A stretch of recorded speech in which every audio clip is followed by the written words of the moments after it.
Hi hello వరి. ఇప్పుడు బ్రహ్మదేవుడి గురించి చెబుతున్నాను. బ్రహ్మదేవుడు మనల్ని బొమ్మగా చేసి ఒక తల్లి పొట్టలో పడేసి గర్భంలో మనల్ని పుట్టిస్తాడు కదా. అలా ఆయన స్టార్టింగ్ దేవుళ్ళు బొమ్మను చేసేటప్పుడు ఒక అందమైన అమ్మాయి రూపాన్ని చేశాడంట.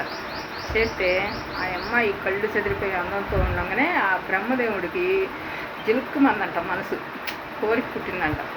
అప్పుడు ఆకాశవాణి వచ్చేసేసి, బ్రహ్మదేవా నువ్వు తప్పు చేస్తున్నావు, కళ్ళు తెరిచి చూడు, నీ కళ్ళ ముందు నువ్వు చేసిన బిడ్డ, అది నీకు బిడ్డతో సమానము, తప్పు అన్నాడంట.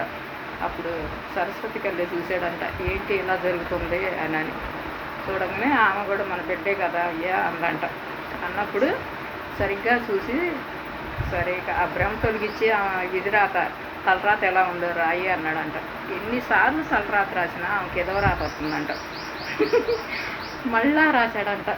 మళ్ళా రాతంటే ఎన్నిసార్లు రాసిన వస్తుంటే సరస్వతిని అడిగాడంట, ఏంటి మన పుత్రికకి ఎన్నిసార్లు రాసినా సరే ఏదో రాత వస్తుంది, ఏంటి సరస్వతి అన్నాడంట.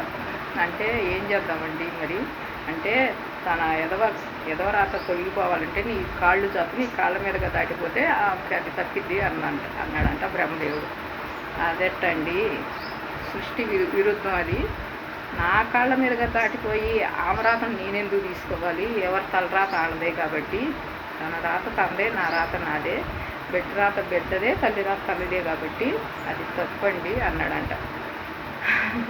అందంట పార్వతీదేవి, సరస్వతీదేవి. అప్పుడు ఆయన కవిపోయి ఇంకా తప్పదు కదా అని ఆ తన రాతే రాశాడంట. ఆమెకు భర్తగా ఒక ఋషిని భర్తగా రాశాడంట.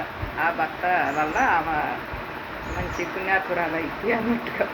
అట్నే ఆడవాళ్ళని చూస్తే మగవాళ్ళకి ఎందుకు ఇలా జిలుక్కుమంటది, ఆ బ్రహ్మదేవుడి కాడించే స్టార్టింగ్ అయింది కాబట్టి అందమైన ఆడదాన్ని చూస్తే ప్రతి మగవాడికి జిలుక్కు అంటూ ఉంటుంది అనమాట.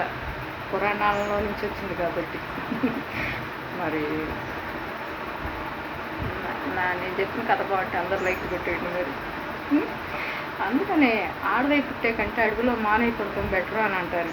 ఎందుకంటే కష్టాలు ఉండవంట అడవిలో మానవులకి, ఆడవాళ్ళకి ఏంటంట కష్టాలు. ఎందుకంటే సరైన మొగుడు రాకపోతే చేపను కోసినట్టు పోతానే ఉంటాడు 24 గంటల భార్యని. కానీ ప్రతి ఆడపిల్లకి మంచి మొగుడు రావాలని కోరుకుంటూ పండగ సందర్భంగా విజయలక్ష్మి బాయ్ చెప్పేస్తున్నాడు. బాయ్ బాయ్ అబ్బా బాయ్.